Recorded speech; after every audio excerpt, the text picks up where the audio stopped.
Hi, this is Bob Rakes with highlights of issue 111 of the HDR Association Monitor newsletter. 111, or 111, is known of course to lovers of cricket as Nelson, for reasons that even Wikipedia is unclear about.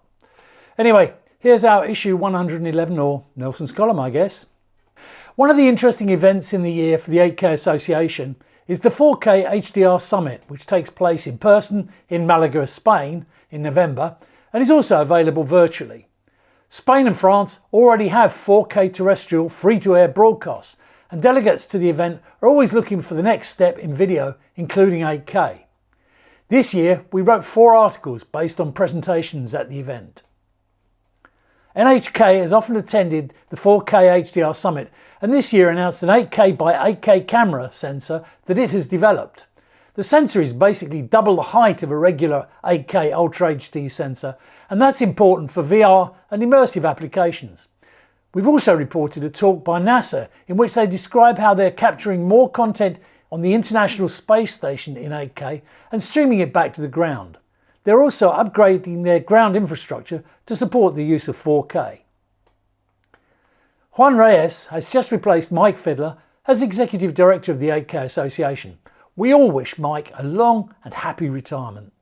At the 4K HDR Summit, Juan gave a summary of where we're up to in developing 8K in a talk titled Super Realism of 8K, How the Technology is Redefining Consumer Engagement. Our report of his talk includes the latest published 8K ecosystem table, although even since that table was shown we've added more famous names including JBL, Christie and Extron. Finally, in our report on the Malaga 4K HDR Summit, we summarise a number of the other talks that touched on 8K from content channels such as The Explorers and Travel XP, as well as from analyst Paul Gray of Omdia, who received an award for supporting the event for 10 years from its inception. That it started 10 years ago and there are still only a few 4K channels shows how slowly the broadcast infrastructure moves in adopting new technologies like 8K. At IBC we met DFT, a specialist in film scanners that has developed an 8K scanner. We interviewed the firm to understand more about the important role that 8K is playing in creating cultural and artistic archives from film-based assets.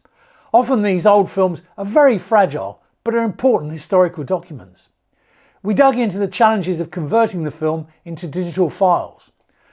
Simon Carter of DFT had an interesting perspective on why we humans are still happy to watch low resolution, low frame rate and low colour gamut content in old films.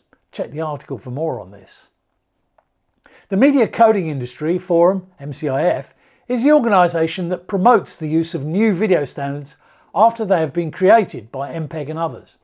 We spotted an interesting interview with Virginie Drugeon, chair of the DVB Technical Modules Audio and Video Coding Group, so a key person in the broadcasting sphere.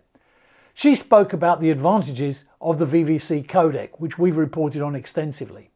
She emphasised that VVC really makes 8K more realistic as a broadcast technology because of the coding efficiency. We summarised her talk, although the article also contains a link to the original interview. This is Bob Rakes with highlights of issue 111 of the HDR Association Monitor newsletter.